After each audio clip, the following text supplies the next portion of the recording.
HOD university మంచి భవిష్యత్తు కోసం తెలుగు విద్యార్థులు ఇష్టపడే university. Call 9059052378 9059052379. Practice makes perfect. Okay, దానంత పనికి మాలిన మాట ఇంకోటి లేదు. శివ రాగానే ఫస్ట్ ఇంటర్వ్యూలోనే ఇరగదీయడు.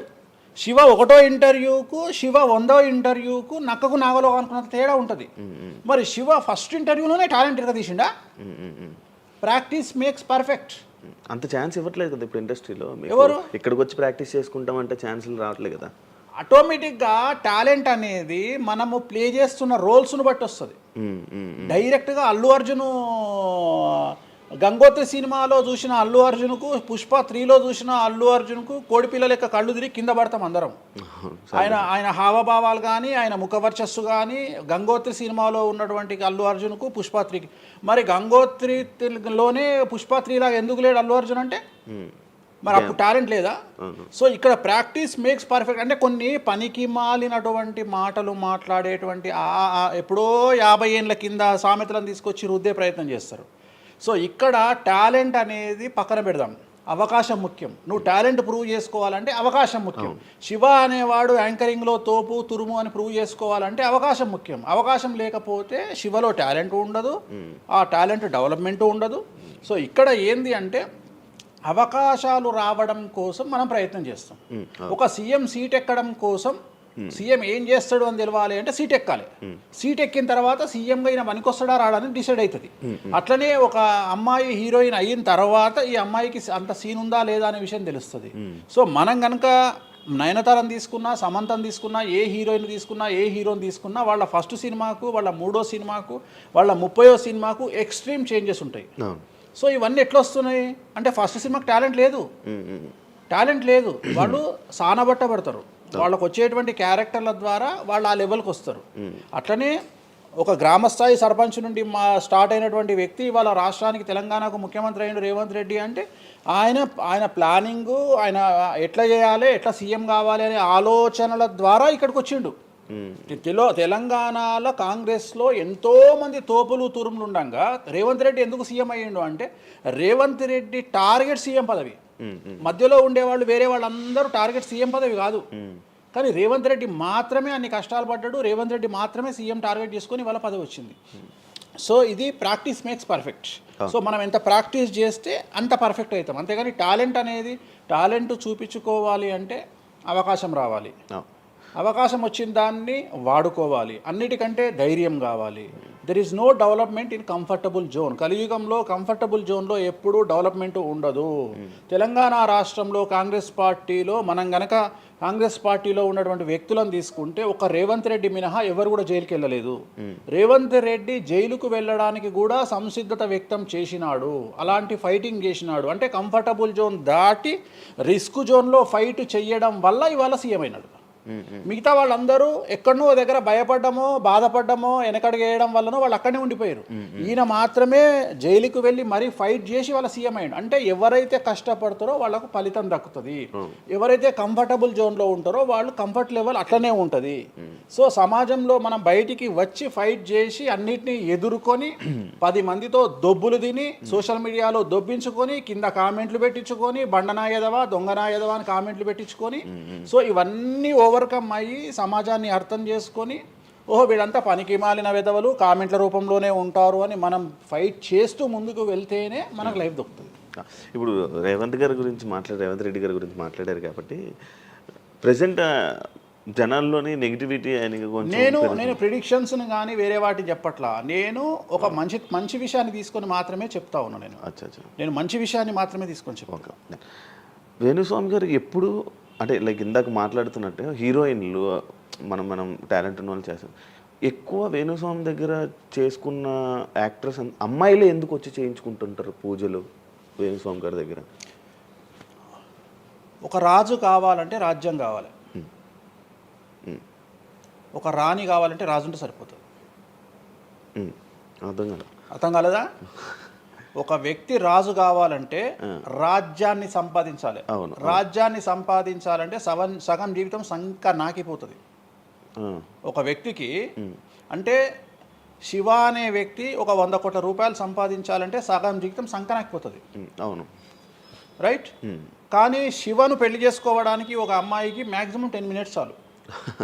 ఎస్, అంటే శివ నచ్చితే చాలు, అవును శివకు అమ్మాయి నచ్చితే చాలు, పని అయిపోయింది. అంటే 10 నిమిషాల్లో ఆ అమ్మాయి 100 కోట్ల వారసురాలు అయిపోయింది. అలాగే 100 కోట్ల అధిపతి కూడా తనకు దక్కిండు. సో అమ్మాయిల డెవలప్మెంట్ అనేది ఎక్స్ట్రీమ్గా ఉంటుంది. ఉదాహరణ, ఒక ఇంటర్వ్యూకు 10 మంది అమ్మాయిలు 3 అబ్బాయిలు వస్తే ఈ 10 మంది అమ్మాయిల ఇంటర్వ్యూలు అయిపోయినాక వీళ్ళు సెలెక్ట్ కాకపోతే వాడి అదృష్టం మహాసుడిగా ఉంటే వాడు వస్తాడు సీన్లోకి. అంతే తప్ప 99% వీడు ఇక్కడనే కథం అయిపోతారు అమ్మాయిల దగ్గరనే, వాడికి అంత అవకాశం ఉండదు. సో కలియుగం అనేది 2002 తర్వాత షిఫ్ట్ అయింది. ఒకప్పుడు ఆడవాళ్ళకి అవకాశాలు తక్కువ, మగవాళ్ళకి ఎక్కువ. ఇప్పుడు టోటల్ రివర్స్ అయింది. ఏంటంటే 95% అవకాశాలు అమ్మాయిలకే ఉంటాయి, ఒక 5% మాత్రమే అబ్బాయిలకు ఉంటాయి. అందుకే అబ్బాయిలు అందరూ ఇప్పుడు అమ్మాయిలా మారిపోతున్నారు అంటారా? బెస్ట్ కదా. ఇప్పుడు మొత్తం జెండర్ అంతా మారిపోయింది. కారణం ఏంటంటే అమ్మాయిలకు ఉండేటువంటి వెసులుబాటు అబ్బాయిలకు ఉండదు.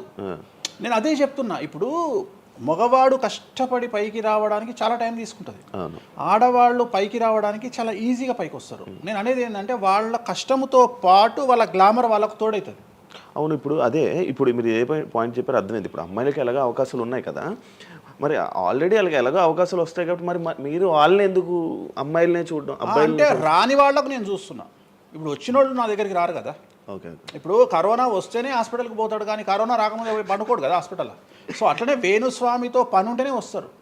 రెండవది, అమ్మాయిలకు ఉండే వెసులుబాటు ఏంటంటే అబ్బాయిలు కూడా చేసుకుంటారు నా దగ్గర, కానీ అబ్బాయిల డెవలప్మెంట్ అనేది చాలా తక్కువగా ఉంటుంది. ఉదాహరణ, నా దగ్గరికి వచ్చే అమ్మాయిలు ఓన్లీ సినిమా కోసం రారు.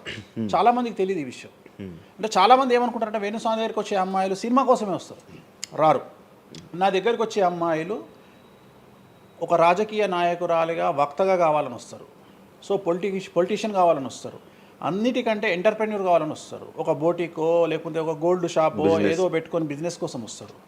సో నా దగ్గరకు వచ్చేటువంటి వాళ్ళల్లో 10 మందిలో ఒకళ్ళు ఇద్దరు సినిమా ఇండస్ట్రీకి సంబంధించిన వాళ్ళు వస్తారు. 8 మంది వేరే వేరే వేరే వేరే వ్యాపారాలకు సంబంధించి చాలా ఉన్నాయి. ఇప్పుడు లైసెన్సింగ్ చేసేవాళ్ళు ఉన్నారు, చాలామంది తెలియదు. ఇప్పుడు ఢిల్లీలో లైసెన్సింగ్ చేసేవాళ్ళు 100 మంది అమ్మాయిలు ఉన్నారు నాకు తెలిసిన వాళ్ళు. అంటే పెద్ద పెద్ద కాంట్రాక్ట్లు ఇప్పించేవాళ్ళు, పెద్ద పెద్ద వాళ్ళు. సో అలాంటి వాళ్ళు నా దగ్గరికి ఎక్కువగా వస్తారు. అంటే నా దగ్గరికి వచ్చేవాళ్ళు ఈ ఉద్యోగాలు చేసుకునే వాళ్ళు, ఇలాంటి వాళ్ళు రారు. నేనేమంటానంటే job is a biggest scam in the world. ప్రపంచంలో ఉద్యోగం అనేది అతిపెద్ద స్కామ్. సో దాన్ని ఇప్పుడు ఒక కోతి ఉంది, ఆ కోతికి మీరు డజన్ అట్టిపళ్ళు ఇవ్వండి, ఒక 2000 రూపాయలు ఇవ్వండి, అది డజన్ అట్టిపళ్ళే తీసుకుంటుంది. కానీ ఈ 2000 రూపాయలతోటి నేను ఒక 10 గెలలు కొనుక్కుంటానే నాలెడ్జ్ దానికి లేదు. అంటే ఒక రకంగా జాబ్ అనేది ఇచ్చి ఆ వ్యక్తిని మనం మోసం చేయడం. సో జాబ్కి అలవాటు అయిపోయిన వాడు కంఫర్టబుల్ జోన్లోకి వెళ్ళిపోతాడు. సో నేనేం చెప్తా అంటే ఆ జాబు నుండి మనమే 100 జాబులు ఇచ్చే స్థాయికి ఎదగాలి అనే కసి ఉండి అక్కడికి వెళ్ళాలి. ఆ కసి ఉంటేనే పని లేదు. కలియుగంలో కష్టపడి అనే మాట మాట్లాడితే దానంత దరిద్రం ఇంకోటి లేదు. ప్రపంచంలో అతి పెద్దగా ఎక్కువగా కష్టపడేది గాడిది. అది ఈ పాటికి ఎక్కడో ఉండాలి, అది లేదు. రైట్. సో మనం కష్టపడడం కాదు, బ్రెయిన్తో పని చేయాలి. కష్టంతో పాటు బుర్ర ఉండాలి. కష్టం అనేది పనిచేయదు. నేను ఏమంటున్నానంటే ఈ ప్రపంచంలో బాగా కష్టపడేటువంటి మనిషి డ్రైనేజీలోకి దిగి పనిచేసేటువంటి సేవకుడు. సో ఆయన పడే కష్టానికి పర్ డే 10 లక్షలు ఇచ్చినా తక్కువనే, కానీ మనం ఆయనకి అట్లా ఇవ్వట్లా. అంటే ఇక్కడ బ్రెయిన్తో పనిచేసే వాడికే డబ్బు మిగులుతుంది. నేను మాట్లాడేది బ్రెయిన్తో. కానీ అమ్మాయిలకు బ్రెయిన్ కంటే కూడా వాళ్ళ అందముతో పనిచేస్తే డబ్బులు దొరుకుతాయి. ఇప్పుడు ఇప్పుడు మనం ఉన్నాం, నువ్వో నేను ఒక ఇన్స్టాగ్రామ్లో పోస్ట్ పెడితే ఎవ్వరు చూడు. అదే ఒక అమ్మాయి పెడితే 2 మిలియన్లు వెళ్ళిపోతుంది. ఇప్పుడు అదే కదా జరిగేది.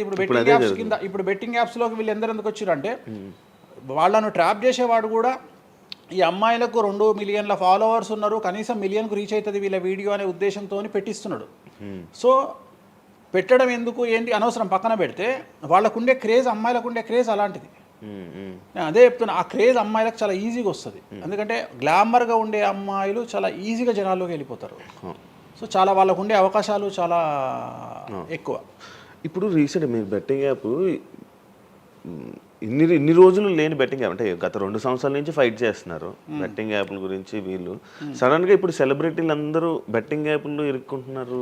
సెలబ్రిటీలే కాదు, 2025 సంవత్సరంలో సెలబ్రిటీ అనే ప్రతి ఒక్కడు ఏదో సమస్య ఇరుకుతాడు. అది అల్లు అర్జున్తోనే స్టార్ట్ అయింది.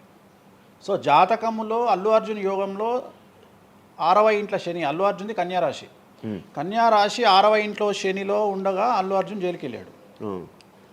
సో దానివల్ల ఆయనకు వెంట్రుక ముక్కతో సమానం. ఎందుకంటే తెల్లారు వచ్చి ఆయన టిఫిన్ చేస్తే ఆపలేరు, ఆయన టూర్కు పోతే ఆపలేరు, ఆయన రేపు పొద్దున పుష్ప 3కి 3,000 కోట్లు వసూలు చేస్తుంది, దాన్ని ఎవడు ఆపలేడు.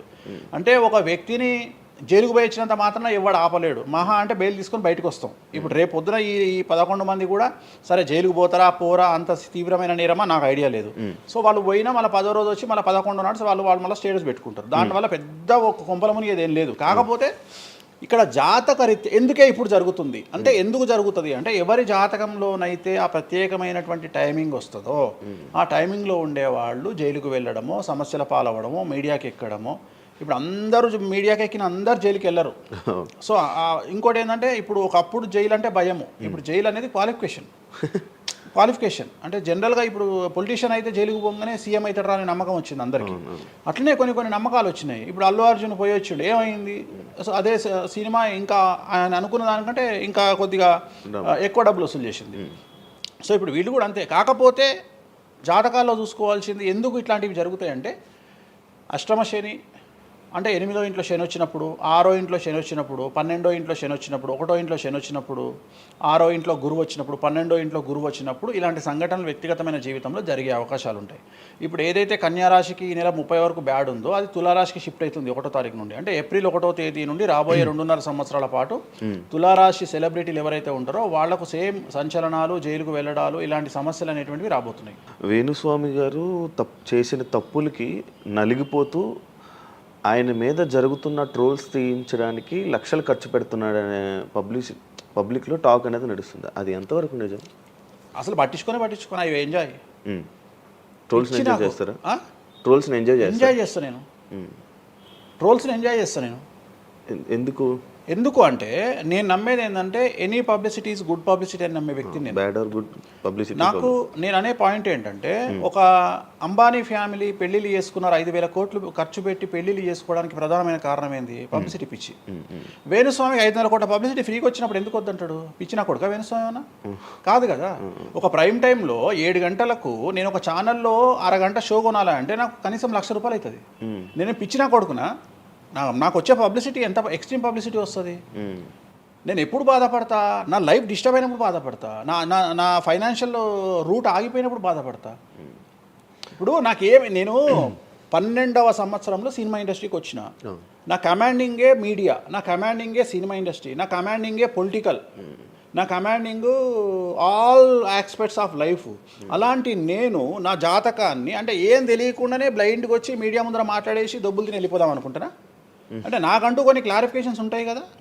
ఇప్పుడు ఉదాహరణ, ఇప్పుడు ఒక వ్యక్తి మీద ఒక లీగల్ అలిగేషన్ వచ్చినప్పుడు వాడు యాంటిసిపేటరీ బెయిల్ తీసుకుందామా, లాయర్ను మాట్లాడుకుందామా, ఏం చేద్దాం అని ఆలోచిస్తాడు కదా.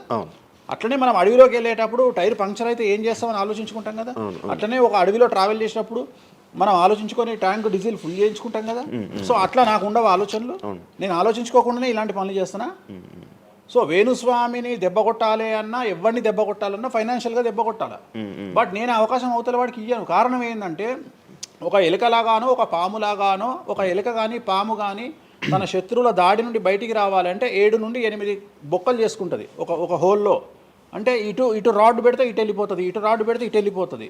సో అట్లనే నేను ఒక 4-5 రకాల ఆర్థిక వనరులను ఏర్పాటు చేసుకున్నా. నా మెయిన్ ఇది కాదు, ఇది కాకుండా ఇంకా 4-5 రకాల ఆర్థిక వనరులను ఏర్పాటు చేసుకున్నా. ఈరోజు దుకాణం బంద్ చేయమంటే ఇదే క్షణంలో దుకాణం బంద్ చేసి కాలు మీద కాలేసుకొని నా పనులు నేను చేసుకుంటా. సో అంత కంఫర్టబుల్ జోన్లో ఉన్నా నేను. సో నాకు టెన్షన్ లేదు. నాకు అంటే నన్ను ఎవడో ఆపేస్తాడు, నేను ఆగేయాలి ఏం లేదు, హ్యాపీగా వెళ్ళిపోతుంది. సపరేట్ బిజినెస్లు ఉన్నాయి నాకు. 190 వ్యాపకాలు ఉన్నాయి నాకు. నన్ను జ్యోతిష్యం నేను 4 నెలలు జ్యోతిష్యం చెప్పుకోకపోతే జ్యోతిష్యం మీద సంపాదించేదానికంటే ఇంకో ₹5 ఎక్కువ సంపాదించుకున్నా. ఇప్పుడు మధ్యలో నేను ఒక 4 నెలలు రెస్ట్ తీసుకొని నాకు వేరే వ్యాపకాలు చూసుకుంటే నాకు ఈజీ, ఎందుకంటే నేను కాన్సన్ట్రేషన్ చేయలేకపోతున్నా. సో ఇప్పుడు నాకు దొరికింది మొన్నటి వరకు, నేను ఆ పని చేసుకున్నా. రెండోది ఉగాదికే కదా నేను మాట్లాడేది, తర్వాత ఏం మాట్లాడతా? రెండోది ఏంటంటే కొన్నిసార్లు మనకు కొన్ని విచక్షణ కొన్ని జ్ఞానాలు కలుగుతాయి, కొన్నిసార్లు కలుగుతాయి. ఇప్పుడు నాకు కూడా అదే జ్ఞానం కలిగింది. ఎందుకు అంటే ఇక్కడ వ్యాక్యూమ్ నేను కవర్ చేసిన, టాలీవుడ్లో తెలుగులో వ్యాక్యూమ్ కవర్ చేసిన, ఇక్కడ ఏం లేదు. సో నేను వ్యాక్యూమ్ ఇంకా క్లియర్ చేసుకోవాలి, ఇంకా పెంచుకోవాలి అంటే బాలీవుడ్కు పోవాలి, కన్నడ పోవాలి, తమిళ్ పోవాలి. సో అటువైపు నేను కాన్సన్ట్రేషన్ చేస్తున్నా ఎక్కువగా. అందుకని నేను ఇక్కడ సెలబ్రిటీల గురించి చెప్పడం ఆపేసిన, తెలుగు సెలబ్రిటీల గురించి చెప్పడం లేదు. ఇప్పుడు మీరు పాన్ ఇండియా ఆస్ట్రాలజీ 100% తప్పేముంది. హీరోయిన్ అయిన తర్వాత ఈ అమ్మాయికి అంత సీన్ ఉందా లేదా అనే విషయం తెలుస్తుంది. సో మనం కనుక నయనతారని తీసుకున్నా, సమంతని తీసుకున్నా, ఏ హీరోయిన్ తీసుకున్నా, ఏ హీరోని తీసుకున్నా, వాళ్ళ ఫస్ట్ సినిమాకు, వాళ్ళ 3వ సినిమాకు, వాళ్ళ 30వ సినిమాకు ఎక్స్ట్రీమ్ చేంజెస్ ఉంటాయి. సో ఇవన్నీ ఎట్లా వస్తున్నాయి అంటే ఫస్ట్ సినిమాకి టాలెంట్ లేదు, వాళ్ళు సానబట్టబడతారు, వాళ్ళకు వచ్చేటువంటి క్యారెక్టర్ల ద్వారా వాళ్ళు ఆ లెవెల్కి వస్తారు. అట్లనే ఒక గ్రామస్థాయి సర్పంచ్ నుండి స్టార్ట్ అయినటువంటి వ్యక్తి వాళ్ళ రాష్ట్రానికి తెలంగాణకు ముఖ్యమంత్రి అయిన రేవంత్ రెడ్డి అంటే ఆయన ప్లానింగు, ఆయన ఎట్లా చేయాలి, ఎట్లా సీఎం కావాలి అనే ఆలోచనల ద్వారా ఇక్కడికి వచ్చిండు. తెలంగాణలో కాంగ్రెస్లో ఎంతోమంది తోపులు తురుములు ఉండగా రేవంత్ రెడ్డి ఎందుకు సీఎం అయ్యిండు అంటే రేవంత్ రెడ్డి టార్గెట్ సీఎం పదవి. మధ్యలో ఉండేవాళ్ళు వేరే వాళ్ళందరూ టార్గెట్ సీఎం పదవి కాదు. కానీ రేవంత్ రెడ్డి మాత్రమే అన్ని కష్టాలు పడ్డాడు, రేవంత్ రెడ్డి మాత్రమే సీఎం టార్గెట్ చేసుకొని వాళ్ళ పదవి వచ్చింది. సో ఇది ప్రాక్టీస్ మేక్స్ పర్ఫెక్ట్. సో మనం ఎంత ప్రాక్టీస్ చేస్తే అంత పర్ఫెక్ట్ అవుతాం. అంతేగాని టాలెంట్ చూపించుకోవాలి అంటే అవకాశం రావాలి, అవకాశం వచ్చిన దాన్ని వాడుకోవాలి, అన్నిటికంటే ధైర్యం కావాలి. There is no development in comfortable zone. కలియుగంలో కంఫర్టబుల్ జోన్లో ఎప్పుడూ డెవలప్మెంట్ ఉండదు. తెలంగాణ రాష్ట్రంలో కాంగ్రెస్ పార్టీలో మనం గనక కాంగ్రెస్ పార్టీలో ఉన్నటువంటి వ్యక్తులను తీసుకుంటే ఒక రేవంత్ రెడ్డి మినహా ఎవరు కూడా జైలుకి వెళ్ళలేదు. రేవంత్ రెడ్డి జైలుకు వెళ్ళడానికి కూడా సంసిద్ధత వ్యక్తం చేసినాడు, అలాంటి ఫైటింగ్ చేసినాడు. అంటే కంఫర్టబుల్ జోన్ దాటి రిస్క్ జోన్లో ఫైట్ చేయడం వల్ల ఇవాళ సీఎం అయినాడు. మిగతా వాళ్ళందరూ ఎక్కడనో దగ్గర భయపడ్డమో బాధపడ్డమో వెనకడిగేయడం వల్లనో వాళ్ళు అక్కడనే ఉండిపోయారు. ఈయన మాత్రమే జైలుకు వెళ్ళి మరీ ఫైట్ చేసి వాళ్ళ సీఎం అయ్యాడు. అంటే ఎవరైతే కష్టపడతారో వాళ్ళకు ఫలితం దక్కుతుంది, ఎవరైతే కంఫర్టబుల్ జోన్లో ఉంటారో వాళ్ళు కంఫర్ట్ లెవెల్ అట్లనే ఉంటుంది. సో సమాజంలో మనం బయటికి వచ్చి ఫైట్ చేసి అన్నిటినీ ఎదుర్కొని 10 మందితో దొబ్బులు తిని సోషల్ మీడియాలో దొబ్బించుకొని కింద కామెంట్లు పెట్టించుకొని బండనాయదవా దొంగనాయదవా అని కామెంట్లు పెట్టించుకొని సో ఇవన్నీ ఓవర్కమ్ అయ్యి సమాజాన్ని అర్థం చేసుకొని ఓహో వీళ్ళంతా పనికి మాలిన విధవలు కామెంట్ల రూపంలోనే ఉంటారు అని మనం ఫైట్ చేస్తూ ముందుకు వెళ్తేనే మనకు లైఫ్ దొరుకుతుంది. ఇప్పుడు రేవంత్ రెడ్డి గారి గురించి మాట్లాడారు కాబట్టి ప్రజెంట్ జనాల్లోని నెగిటివిటీ నేను ప్రిడిక్షన్స్ని కానీ వేరే వాటిని చెప్పట్లా. నేను ఒక మంచి విషయాన్ని తీసుకొని మాత్రమే చెప్తా ఉన్నాను. నేను మంచి విషయాన్ని మాత్రమే తీసుకొని చెప్పాను.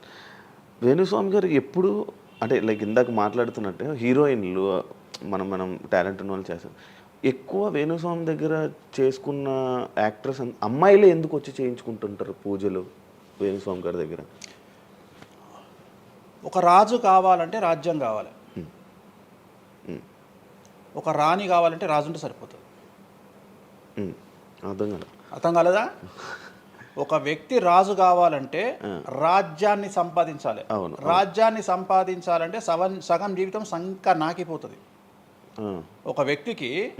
అంటే శివ అనే వ్యక్తి ఒక 100 కోట్ల రూపాయలు సంపాదించాలంటే సగం జీవితం సంక నాకిపోతుంది. అవును, రైట్.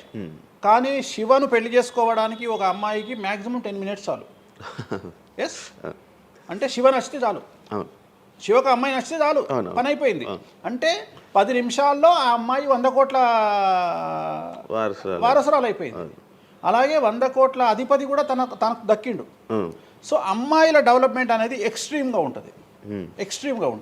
ఉదాహరణ, ఒక ఇంటర్వ్యూకు 10 మంది అమ్మాయిలు 3 అబ్బాయిలు వస్తే ఈ 10 మంది అమ్మాయిల ఇంటర్వ్యూలు అయిపోయినాక వీళ్ళు సెలెక్ట్ కాకపోతే వాడి అదృష్టం మహాసుడిగా ఉంటే వాడు వస్తాడు సీన్లోకి. అంతే తప్ప 99% వీడు ఇక్కడనే కథం అయిపోతారు అమ్మాయిల దగ్గరనే, వాడికి అంత అవకాశం ఉండదు. సో కలియుగం అనేది 2002 తర్వాత షిఫ్ట్ అయింది. ఒకప్పుడు ఆడవాళ్ళకి అవకాశాలు తక్కువ, మగవాళ్ళకి ఎక్కువ. ఇప్పుడు టోటల్ రివర్స్ అయింది. ఏంటంటే 95% అవకాశాలు అమ్మాయిలకే ఉంటాయి, ఒక 5% మాత్రమే అబ్బాయిలకు ఉంటాయి. అందుకే అబ్బాయిలు అందరూ ఇప్పుడు అమ్మాయిలా మారిపోతున్నారు అంటారా? బెస్ట్ కదా. ఇప్పుడు మొత్తం జెండర్ అంతా మారిపోతుంది. కారణం ఏంటంటే అమ్మాయిలకు ఉండేటువంటి వెసులుబాటు అబ్బాయిలకు ఉండదు. నేను అదే చెప్తున్నా. ఇప్పుడు మగవాడు కష్టపడి పైకి రావడానికి చాలా టైం తీసుకుంటుంది, అవును. ఆడవాళ్ళు పైకి రావడానికి చాలా ఈజీగా పైకి వస్తారు. నేను అనేది ఏంటంటే వాళ్ళ కష్టముతో పాటు వాళ్ళ గ్లామర్ వాళ్ళకు తోడవుతుంది. అవును. ఇప్పుడు అదే ఇప్పుడు మీరు ఏ పాయింట్ చెప్పారో అర్థమైంది. ఇప్పుడు అమ్మాయిలకి ఎలాగో అవకాశాలు ఉన్నాయి కదా, మరి ఆల్రెడీ వాళ్ళకి ఎలాగో అవకాశాలు వస్తాయి కాబట్టి మరి మీరు వాళ్ళని ఎందుకు అమ్మాయిలనే చూడడం, అబ్బాయిలు అంటే రాని వాళ్ళకు నేను చూస్తున్నా. ఇప్పుడు వచ్చిన వాళ్ళు నా దగ్గరికి రారు కదా. ఓకే. ఇప్పుడు కరోనా వస్తేనే హాస్పిటల్కి పోతాడు, కానీ కరోనా రాకముందే పోయి పండుకోడు కదా హాస్పిటల్లో. సో అట్లనే వేణుస్వామితో పని ఉంటేనే వస్తారు. రెండవది, అమ్మాయిలకు ఉండే వెసులుబాటు ఏంటంటే అబ్బాయిలు కూడా చేసుకుంటారు నా దగ్గర, కానీ అబ్బాయిల డెవలప్మెంట్ అనేది చాలా తక్కువగా ఉంటుంది. ఉదాహరణ, నా దగ్గరికి వచ్చే అమ్మాయిలు ఓన్లీ సినిమా కోసం రారు. చాలామందికి తెలియదు ఈ విషయం. అంటే చాలామంది ఏమనుకుంటారంటే వేణుస్వామి దగ్గరికి వచ్చే అమ్మాయిలు సినిమా కోసమే వస్తారు, రారు. నా దగ్గరికి వచ్చే అమ్మాయిలు ఒక రాజకీయ నాయకురాలిగా వక్తగా కావాలని వస్తారు. సో పొలిటీషియన్ కావాలని వస్తారు. అన్నిటికంటే ఎంటర్ప్రెన్యూర్ కావాలని వస్తారు. ఒక బోటికో లేకపోతే ఒక గోల్డ్ షాపో ఏదో పెట్టుకొని బిజినెస్ కోసం వస్తారు. సో నా దగ్గరకు వచ్చేటువంటి వాళ్ళల్లో 10 మందిలో ఒకళ్ళు ఇద్దరు సినిమా ఇండస్ట్రీకి సంబంధించిన వాళ్ళు వస్తారు. 8 మంది వేరే వేరే వేరే వేరే వ్యాపారాలకు సంబంధించి చాలా ఉన్నాయి. ఇప్పుడు లైజనింగ్ చేసేవాళ్ళు ఉన్నారు, చాలామంది తెలియదు. ఇప్పుడు ఢిల్లీలో లైజనింగ్ చేసేవాళ్ళు 100 మంది అమ్మాయిలు ఉన్నారు నాకు తెలిసిన వాళ్ళు. అంటే పెద్ద పెద్ద కాంట్రాక్ట్లు ఇప్పించేవాళ్ళు, పెద్ద పెద్ద వాళ్ళు. సో అలాంటి వాళ్ళు నా దగ్గరికి ఎక్కువగా వస్తారు. అంటే నా దగ్గరికి వచ్చేవాళ్ళు ఈ ఉద్యోగాలు చేసుకునే వాళ్ళు, ఇలాంటి వాళ్ళు రారు. నేనేమంటానంటే job is a biggest scam in the world. ప్రపంచంలో ఉద్యోగం అనేది అతిపెద్ద స్కామ్. సో దాన్ని ఇప్పుడు ఒక కోతి ఉంది, ఆ కోతికి మీరు డజన్ అట్టిపళ్ళు ఇవ్వండి, ఒక 2000 రూపాయలు ఇవ్వండి, అది డజన్ అట్టిపళ్ళే తీసుకుంటుంది. కానీ ఈ 2000 రూపాయలతోటి నేను ఒక 10 గెలలు కొనుక్కుంటాననే నాలెడ్జ్ దానికి లేదు. అంటే ఒక రకంగా జాబ్ అనేది ఇచ్చి ఆ వ్యక్తిని మనం మోసం చేయడం. సో జాబ్కి అలవాటు అయిపోయిన వాడు కంఫర్టబుల్ జోన్లోకి వెళ్ళిపోతాడు. సో నేనేం చెప్తా అంటే ఆ జాబు నుండి మనమే 100 జాబులు ఇచ్చే స్థాయికి ఎదగాలి అనే కసి ఉండి అక్కడికి వెళ్ళాలి. ఆ కసి ఉంటేనే పని లేదు. కలియుగంలో కష్టపడి అనే మాట మాట్లాడితే దానంత దరిద్రం ఇంకోటి లేదు. ప్రపంచంలో అతి పెద్దగా ఎక్కువగా కష్టపడేది గాడిది. అది ఈ పాటికి ఎక్కడో ఉండాలి, అది లేదు. రైట్. సో మనం కష్టపడడం కాదు, బ్రెయిన్తో పని చేయాలి. కష్టంతో పాటు బుర్ర ఉండాలి. కష్టం అనేది పనిచేయదు. నేను ఏమంటున్నానంటే ఈ ప్రపంచంలో బాగా కష్టపడేటువంటి మనిషి డ్రైనేజీలోకి దిగి పనిచేసేటువంటి సేవకుడు. సో ఆయన పడే కష్టానికి పర్ డే 10 లక్షలు ఇచ్చినా తక్కువనే, కానీ మనం ఆయనకి అట్లా ఇవ్వట్లా. అంటే ఇక్కడ బ్రెయిన్తో పనిచేసే వాడికే డబ్బు మిగులుతుంది. నేను మాట్లాడేది బ్రెయిన్తో. కానీ అమ్మాయిలకు బ్రెయిన్ కంటే కూడా వాళ్ళ అందముతో పనిచేస్తే డబ్బులు దొరుకుతాయి. ఇప్పుడు ఇప్పుడు మనం ఉన్నాం, నువ్వో నేను ఒక ఇన్స్టాగ్రామ్లో పోస్ట్ పెడితే ఎవరు చూడు. అదే ఒక అమ్మాయి పెడితే 2 మిలియన్లు వెళ్ళిపోతుంది. ఇప్పుడు అదే కదా జరిగేది. ఇప్పుడు బెట్టింగ్ యాప్స్లోకి వీళ్ళు ఎందుకు వచ్చారు అంటే వాళ్ళను ట్రాప్ చేసేవాడు కూడా ఈ అమ్మాయిలకు 2 మిలియన్ల ఫాలోవర్స్ ఉన్నారు, కనీసం మిలియన్కు రీచ్ అవుతుంది వీళ్ళ వీడియో అనే ఉద్దేశంతో పెట్టిస్తున్నాడు. సో పెట్టడం ఎందుకు ఏంటి అనవసరం పక్కన పెడితే, వాళ్ళకుండే క్రేజ్, అమ్మాయిలకు ఉండే క్రేజ్ అలాంటిది. నేను అదే చెప్తున్నా, ఆ క్రేజ్ అమ్మాయిలకు చాలా ఈజీగా వస్తుంది. ఎందుకంటే గ్లామర్గా ఉండే అమ్మాయిలు చాలా ఈజీగా జనాల్లోకి వెళ్ళిపోతారు. సో చాలా వాళ్ళకు ఉండే అవకాశాలు చాలా ఎక్కువ.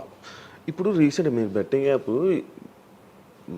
ఇన్ని రోజులు లేని బెట్టింగ్ యాప్, అంటే గత 2 సంవత్సరాల నుంచి ఫైట్ చేస్తున్నారు బెట్టింగ్ యాప్ల గురించి. వీళ్ళు సడన్గా ఇప్పుడు సెలబ్రిటీలు అందరూ బెట్టింగ్ యాప్లు ఇరుక్కుంటున్నారు. సెలబ్రిటీలే కాదు, 2025 సంవత్సరంలో సెలబ్రిటీ అనే ప్రతి ఒక్కడు ఏదో సమస్య ఇరుకుతాడు. అది అల్లు అర్జున్తోనే స్టార్ట్ అయింది.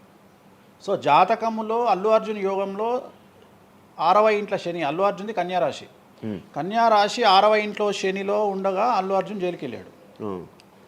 సో దానివల్ల ఆయనకు వెంట్రుక ముక్కతో సమానం. ఎందుకంటే తెల్లారు వచ్చి ఆయన టిఫిన్ చేస్తే ఆపలేరు, ఆయన టూర్కు పోతే ఆపలేరు, ఆయన రేపు పొద్దున పుష్ప 3కి 3000 కోట్లు వసూలు చేస్తుంది, దాన్ని ఎవడు ఆపలేడు. అంటే ఒక వ్యక్తిని జైలుకు పోయి ఇచ్చినంత మాత్రం ఎవడు ఆపలేడు. మహా అంటే బెయిల్ తీసుకొని బయటకు వస్తాం. ఇప్పుడు రేపు పొద్దున ఈ 11 మంది కూడా సరే జైలుకు పోతారా పోరా, అంత తీవ్రమైన నేరమా నాకు ఐడియా లేదు.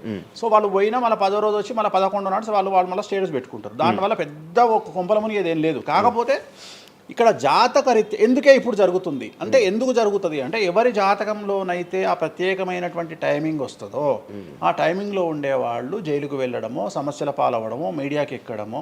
ఇప్పుడు అందరూ మీడియాకి ఎక్కిన అందరు జైలుకి వెళ్ళరు. సో ఇంకోటి ఏంటంటే, ఇప్పుడు ఒకప్పుడు జైలు అంటే భయము, ఇప్పుడు జైలు అనేది క్వాలిఫికేషన్. క్వాలిఫికేషన్. అంటే జనరల్గా ఇప్పుడు పొలిటీషియన్ అయితే జైలుకు పోగానే సీఎం అవుతారా అనే నమ్మకం వచ్చింది అందరికీ. అట్లనే కొన్ని నమ్మకాలు వచ్చినాయి. ఇప్పుడు అల్లు అర్జున్ పోయి వచ్చిండు, ఏమైంది? సో అదే సినిమా ఇంకా ఆయన అనుకున్న దానికంటే ఇంకా కొద్దిగా ఎక్కువ డబ్బులు వసూలు చేసింది. సో ఇప్పుడు వీళ్ళు కూడా అంతే. కాకపోతే జాతకాల్లో చూసుకోవాల్సింది ఎందుకు ఇట్లాంటివి జరుగుతాయంటే, అష్టమ శని అంటే 8వ ఇంట్లో శని వచ్చినప్పుడు, 6వ ఇంట్లో శని వచ్చినప్పుడు, 12వ ఇంట్లో శని వచ్చినప్పుడు, 1వ ఇంట్లో శని వచ్చినప్పుడు, 6వ ఇంట్లో గురువు వచ్చినప్పుడు, 12వ ఇంట్లో గురువు వచ్చినప్పుడు ఇలాంటి సంఘటనలు వ్యక్తిగతమైన జీవితంలో జరిగే అవకాశాలు ఉంటాయి. ఇప్పుడు ఏదైతే కన్యారాశికి ఈ నెల 30 వరకు బ్యాడ్ ఉందో అది తులారాశికి షిఫ్ట్ అవుతుంది 1వ తారీఖు నుండి. అంటే ఏప్రిల్ 1వ తేదీ నుండి రాబోయే 2.5 సంవత్సరాల పాటు తులారాశి సెలబ్రిటీలు ఎవరైతే ఉంటారో వాళ్లకు సేమ్ సంచలనాలు, జైలుకు వెళ్ళడాలు, ఇలాంటి సమస్యలు అనేటువంటివి రాబోతున్నాయి. వేణుస్వామి గారు చేసిన తప్పులకి నలిగిపోతూ ఆయన మీద జరుగుతున్న ట్రోల్స్ తీయించడానికి లక్షలు ఖర్చు పెడుతున్నాడనే పబ్లిక్లో టాక్ అనేది నడుస్తుంది. అది ఎంతవరకు నిజం? అసలు పట్టించుకొని అవి ఎంజాయ్. ట్రోల్స్ని ఎంజాయ్ చేస్తారా? ట్రోల్స్ని ఎంజాయ్ చేస్తాను నేను. ఎందుకు